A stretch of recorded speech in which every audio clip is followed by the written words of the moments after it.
So we got part 3 coming at you today, WoWOPio. Hot topic today. Again, here is a bit of a text interview, I guess. I'm not really sure how to describe it. I had reached out to them for an actual interview. I was thinking we can just do like a podcast. I figured they would want to get their product out there, but they said they didn't have time for it. Here are the questions I asked. A lot of this stuff we kind of already know the answer to in general, but I'm very interested to hear the in-depth answer because there is a lot of depth to these answers. So I've sent these questions here. You can see them on the screen. We're obviously going to read through them again as we go. But their answer to the first was, I'm working on answering your questions. It might take me a day or two since I want to give a full answer to everything and explain your thoughts. It took more than 2. It took 3 days. And then we got this. Look at this. Okay, so we're going to read every word of it. All right, here we go. We are a team of 2 people with a bit of a different World of Warcraft history and timeline. But for the project, we have the same vision. So this was the question I asked. What is your experience in the Mythic Plus world? How long have you been playing? And what priority do you consider Mythic Plus in your WoW gameplay?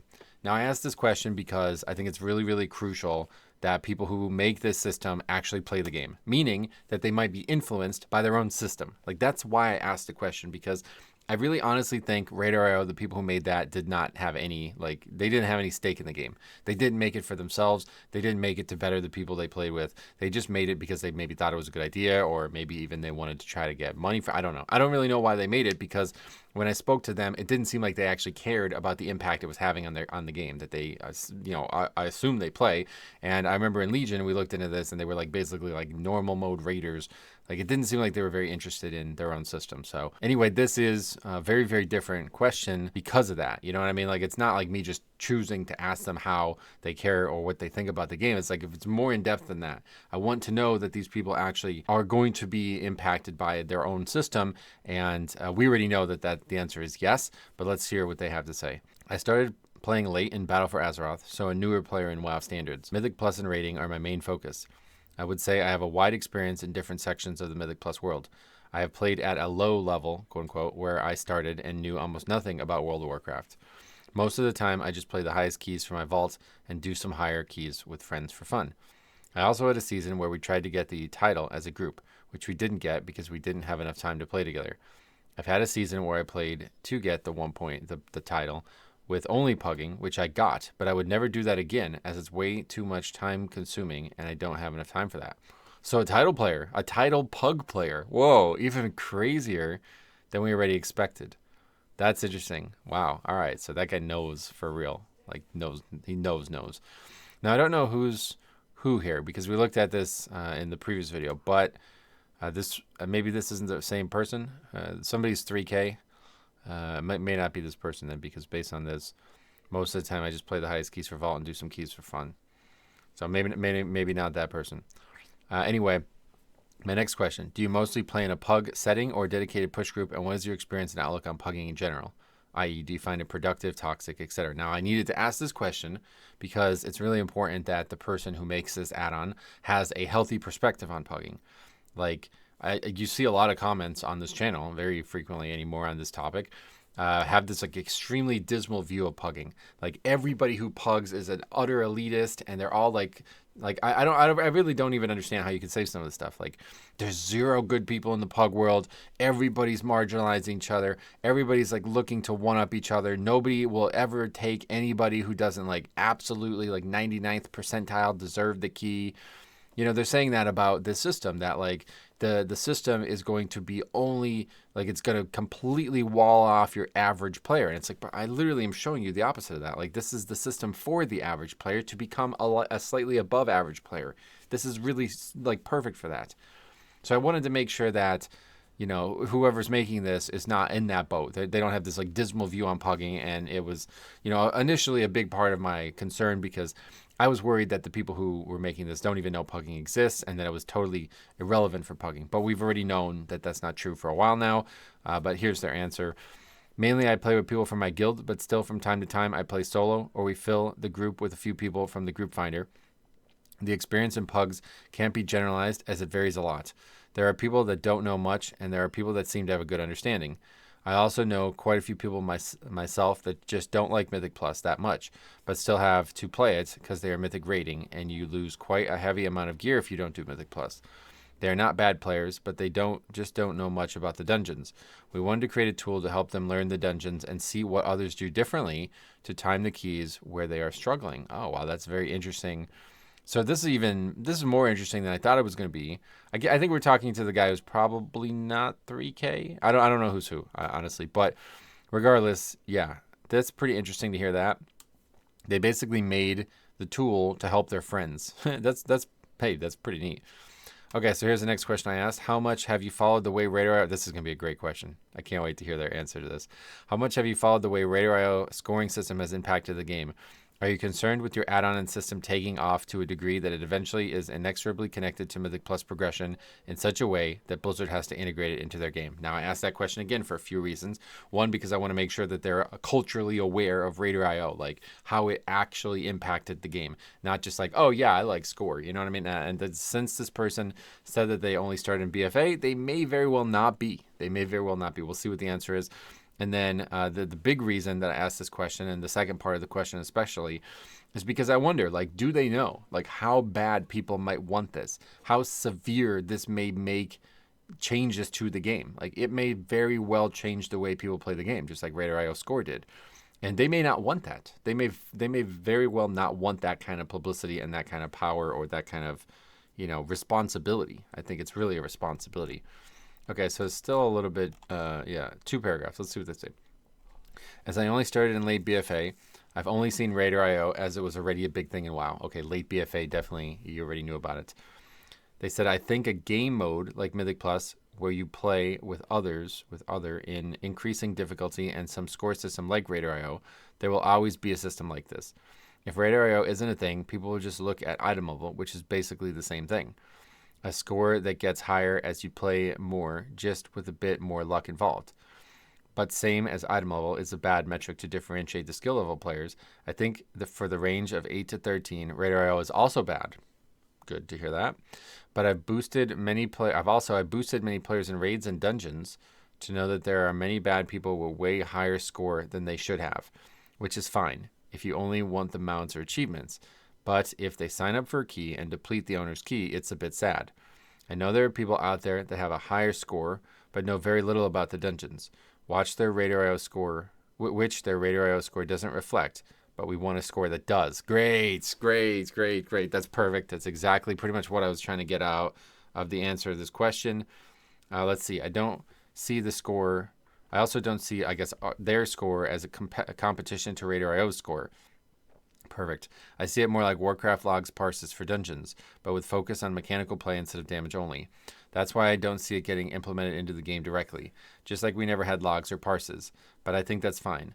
I think that for pushing higher and higher, Radar.io is the better score. We want to help in the range of 8 to 13, where people shouldn't care about a specific meta, where knowing your class and the dungeon mechanics is most important. And just because you haven't done a 15 doesn't mean you don't know how to play a 10. Whoa, great answer. Very, very good answer. I mean, I don't know how people could still be... I mean, the second video I made, I was really, really disappointed with the feedback that I got from some of the guys. They're probably watching this video too. Like, if you are, like, so scared of this system, I get it. There's, like, a lot of weird fear-mongering and weird, like...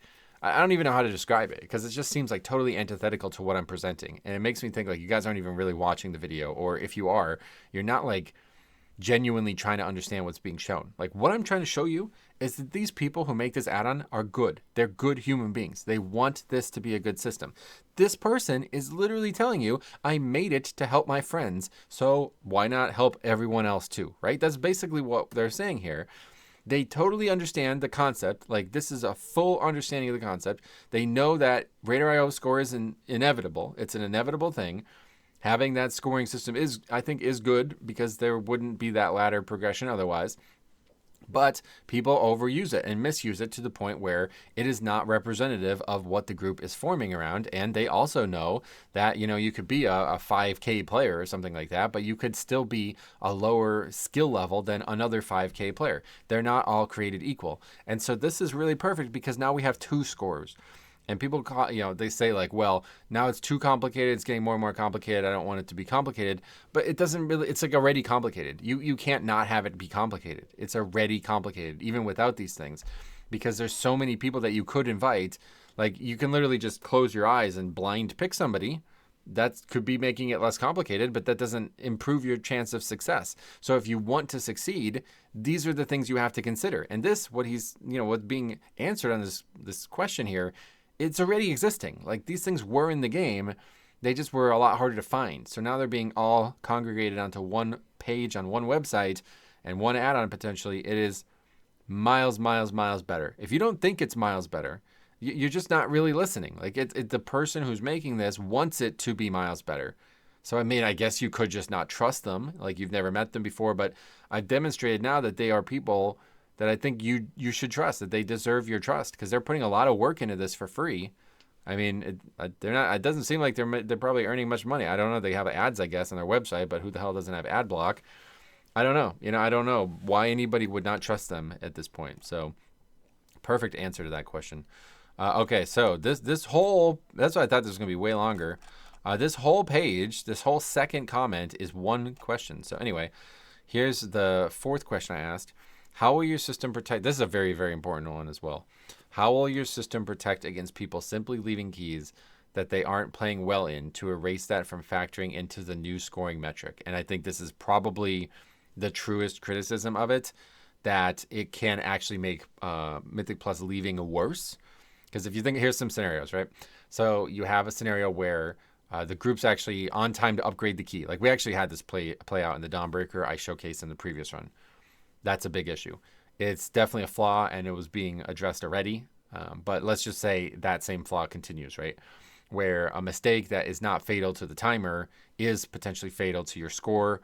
You may leave that key because of that. That's bad. That's really, really bad, honestly. So here's the answer. Leaving keys is a hard thing to evaluate.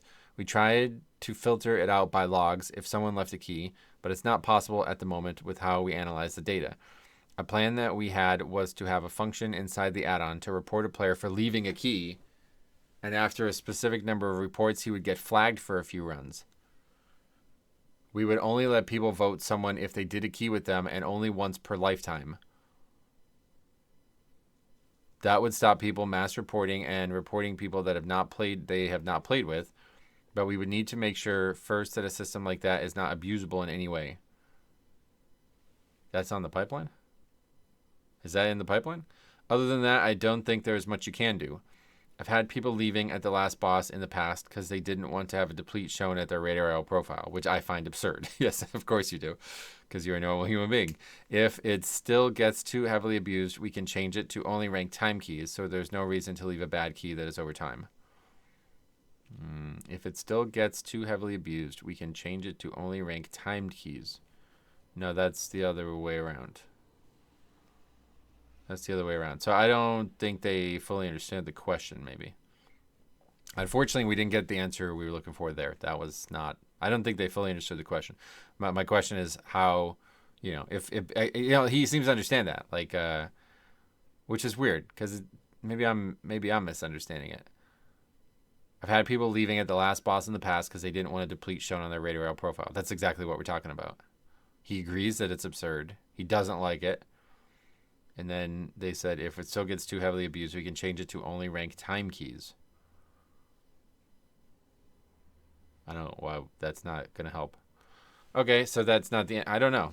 Maybe I'm misunderstanding something, or somebody's misunderstanding something. Very possibly me, but I think it could just be both of us here. So we'll move on. But yeah, that's probably going to be the biggest issue. And I think this is super down the road. Like, we're talking like years from now, if this continues to snowball to the point where like every single person on the planet uses this, kind of like how Radar IO is now, then yeah, you're going to see that. You're going to see people leaving keys because they don't want, like, they didn't have a great run, and like that run that we showed in Dawnbreaker, it's going to mean people leave upgrades, which is really unfortunate. So he's describing people leaving non-upgrades, and I think maybe that's the part that confused him. That's possible. But yeah, that's not what we're talking about here. We're talking about straight up leaving a key just because of your score, not because of anything else. Okay, anyway, here's the big one, I guess. Ultimately, what are your goals for the system? Who do you want to help the most, and who do you envision being the target audience? And I asked this question very plainly, very obviously, because I want to know if he is considering pugging. And it sounds like the answer is already yes, but we will read every word. Our goal is to help the player base learn the dungeons and improve their gameplay at a lower level. Our project is rather big, and the score is just a small part of it. The three main parts of the project are teaching people the mechanics of the dungeon. That's part one, I guess. Giving advice when they die to certain abilities, with the death recap that pops up when people die to an avoidable ability or something that has a counterplay to it. And I've already experienced that. I think it's in its infancy. But yeah, that's actually a great feature, honestly. I think people forget that that's the case, to be honest, that there's other features. Having an extra tab inside the dungeon journal to give advice for the dungeon, like what utility could be useful. List the mobs with all their spells that are important and have a description or counter for the spells. That I don't think that's in the game currently, but that sounds like that'd be great. We also have a button there to get a talent loadout for every spec for every dungeon. This would just be the most played talent loadout for the dungeon. Yeah, we don't need to waste time on that. That's going the wrong direction there. I don't want to be encouraging people to play only one talent build. But I guess if you're talking about super low keys, like we're talking about twos or something, then maybe that could help. We think that people would benefit the most from these things. We think that people who would benefit the most from these things are people that just want to play the game. They don't want to go look on another website and read it there. It should be inside the game for them to read while they play. Oh, that's crazy, because a lot of people bring that up about how they have to go to external websites, right?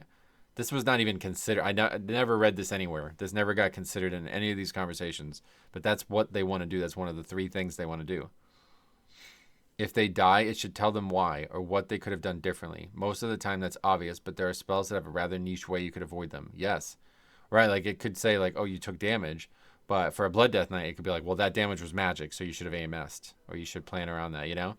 Oh, that's good. That's good. I'd be eager to see what the end game of this is and what it looks like. So that's part one. Then we got part two, analyzing and comparing yourself. I think this is the most important part, myself. Simple log analysis, which may be simple in terms of mechanical, like computation, I guess, but it's not simple for most players. And this is why this add-on and website are helpful, because most people are not able to analyze logs like this. They're overwhelmed by the website. So analyzing logs can be overwhelming at first. I literally just said that. If you know what you are looking for, it is not that hard, but imagine someone who doesn't look at logs that much. Some people just don't want to do that. It's no replacement for log analysis, just a simplification for people that want to improve, but with little time investment. And I would say it really is, because I think, honestly, nobody is going to analyze logs from a Mythic Plus at all. So this being a simplification is a huge step toward it being beneficial, because there's so much information on the log in a Mythic Plus run. You know, so many different mob types, so many different places you could die, so many interrupts and all this. It's really, logs just aren't set up for Mythic Plus. And now that they're analyzing them in this way, they actually are going to be really well set up. So I guess these are kind of like multiple bullet points here. So that is like part one. This is like part two, and then like part A of part two. Now we got part B, compare yourself with others. We provide them a way to simply compare stats with other people doing the same thing. Same as in raid parses, can't be compared directly as not every run has every raid buff. You get different mechanics at specific times. Extra adds die quickly to other players in your group doing well. The biggest factor is fight time. If the fight is 1 minute and you get your burst into the boss with Bloodlust and it stops before your DPS would fall off to your next CDs, you will always do more DPS than someone having a longer fight. Which what they're trying to say here is that whenever you do a like Mythic Plus, you know, a 10 versus a 13, that's kind of the equivalent of people who are like farming Mythic, the full thing, doing an early boss, versus people who are progressing on it and having longer fights and stuff like that. So yeah, I get what your point is, but one way or the other, definitely agree that being able to compare yourself with others of that same potential progression level is the best part of this for sure. So there's more here. There's so many things that will directly compare yourself with others, that make directly comparing yourself with others through logs hard, but that doesn't mean it's worthless. If you find yourself constantly above average in DPS, it means you're probably doing something right. On the other hand, if you're constantly below it, there has to be something you're doing wrong, as it can't only be group comps, routing, or stuff like that as the problem. And that's really, really, really, really important, because a lot of people keep saying on these topics that we keep talking about that it's like, you know, it's not really representative of who you are as a player. The group like has too much influence on you, and then that's like a normal argument. And then like the really weird argument is where people are like, well, if I have a bad day one day and I have a bad key, I'm going to lose all my progression or something like that. It's like, no, they're talking about on average. You know, this is why I think the number should be more than 15. But regardless, even if it is 15, this means that, you have 15 runs on average, 1 or 2 bad ones, definitely not going to hurt you. And I demonstrated that. I demonstrated that in the last video. I had a run, I think that I got like a 23 overall, parse wise. It's like insanely low. And it did not lower me. I went from, I think, 67 to 66. So it's it's a lot of snow out there. Anyway, it's really not that big of a deal. 1 or 2 bad runs, it's not going to be an issue. But if you have 10, 10 bad runs, then we're starting to get to the point where, maybe there's a lot that needs to be worked on. Anyway, people just need to learn how to take data like that to help them. Great point. Just looking at it and finding excuses on why it is wrong will help nobody. Okay, the person understands it. They understand it. They've probably already been through it. We're not really giving them the credit where credit's due. I don't know how long they've actually been working on this. I should have asked that question. But it seems like they've already been through a lot of these conversations that are going on now on this channel. And didn't give them that proper credit by assuming that they might not already know some of this stuff. Our goal is so people look at the performance over a longer period of time and see how they're doing overall, not trying to get the highest score in a single dungeon and improving their short-term score. Great. That's what we should all want. Okay, so here is another point. I'm not really sure what we're doing with the brackets and all the, the formatting at this point. Why no item level brackets? To add to the comparing part, yes, item level is a factor that can heavily influence your performance. Comparing people with different item level will make them look worse, but there's no way to remove that. If you only compared the same item level, you would have even worse brackets. At the start of a season, for example, having a higher item level probably means you played more. Players that play more are typically players that are better at the game, meaning a high level average player will be ranked much worse than an average player that has low item level. Oh, that's a good point, actually. Yeah, I didn't even think of it that way. I think the item level question is not one that I have. This is the good thing about it being 15, because if it was, say, hundreds of runs and all averaged together, the runs where you did really low DPS at the beginning of the season would be averaged in with the runs where you're doing adequate DPS at the end of the season. So this is the good thing about 15. Every time you do one run, your lowest potential item level 1 goes away. I don't have an issue with the item level thing. My big issue is about like the different hero talents, I think especially. That one seems like a big outlier to me, not having it that way. Yeah, because there's so many different builds, right? I think there's probably different builds that could include different interrupts and stops as well. You know what I mean? So I don't know. I think that's the only thing I'm a little bit still squirrely on. But anyway, also lead to people being able to get high parses by just staying at low gear, right? Because he's saying that basically like nobody's going to be at low gear for very long. So the only people who are people who are not really trying to improve their gear. Yeah, it's a good point. Item level is hard to get through logs because people can be changing gear by going outside and changing after they start the key. Oh, I didn't even think about that. Yeah, that's true, because the log just starts like once the key starts, right? So you can actually just swap at that point. Oh, that's definitely something that they've already thought about then. There will definitely be ways to abuse it by swapping to low item level gear before the key started and changing after that. That would be hard. Yeah, that would be terrible. Good. So you see, they're already thinking of a lot of these things that it's actually pretty interesting. You know, they've already thought of stuff that I even haven't thought of. Score. We want to show, so this is the third part, I guess, now. We want to show through a score that a person knows how to play his class and the dungeon.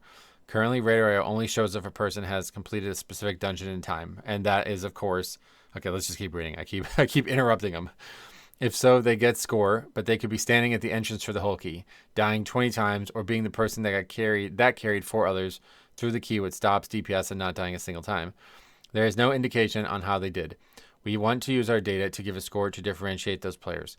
It probably will not be a perfect way to differentiate people, simply because it's hard to compare through logs. And that's it. That's really it. TLDR. Like, it's not going to be perfect, but it's certainly better than what we have. And they can both be used together. I'm not sure why.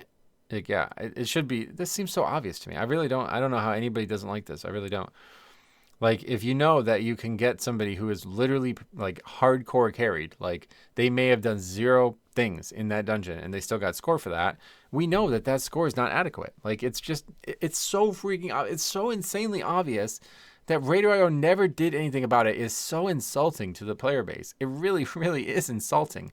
And for when you ask them about it and they say, we don't believe that this is our job, this is a community issue and stuff like that, it's like, brother, you completely created this situation. You allowed people to get to this point, and you're making no adjustments to it at any point.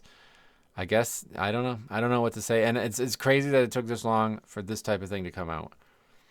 Anyway, he says we also know that this could add another barrier for people to get into Mythic Plus. That's why we want feedback as early as possible from many people on how the metrics work for them, if they feel they get unfairly rated, and what we can do to improve it.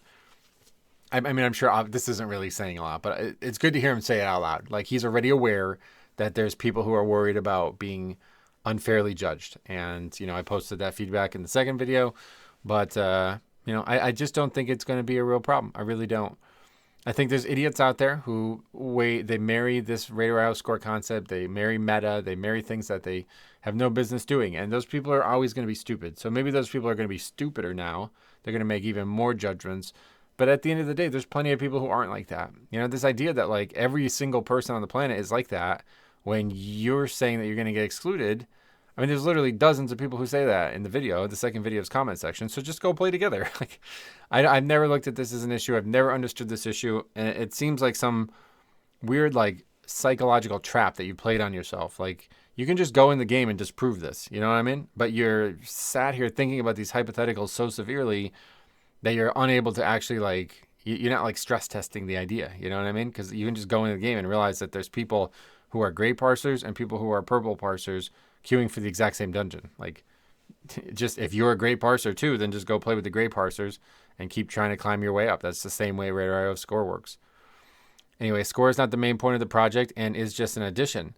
If the impact of it is rather negative that we envision it, then what we have envisioned it to be, we will tune it down or remove it. Oh, hard line there. They pulled the ripcord, perhaps. That's interesting because I did not expect them to say that, to be honest. I figured that was the main thing they were trying to do there. So to me, it very much sounds like their goals are to help the community. And now I think at this point, if you listen to all these words, you would know that. And I think being worried about the score thing, I don't think this is really that big of a deal. I really don't. Maybe down the road, like super far down the road, it becomes something that they didn't want it to be. But it seems like they have their heads on straight. I hope this gives a bit of an insight on how we thought the project should look. We will listen to feedback we get and try to make it what the people want/need, because they are the ones that will use it. So as long as it's technically possible to do something, we are open to implement or change stuff that makes sense and is requested by the community. Yeah. All right. And the rest is just housekeeping. So great. I mean, I think I'm very, very satisfied by this. I just wanted to give this the light of day here. Hopefully you guys agree. This is a person who understands the game, and yeah, I'm eager to see what comes next. So let me know if you guys have any other topics you want me to cover on this. I think, I think the book's closed on this, but I'm really, really, really happy to hear all of these things. I think this is really, like, it was already good. Like, I was like 9 out of 10 sold. Now I'm 10 out of 10. So thanks for watching. We'll see you guys in the next one.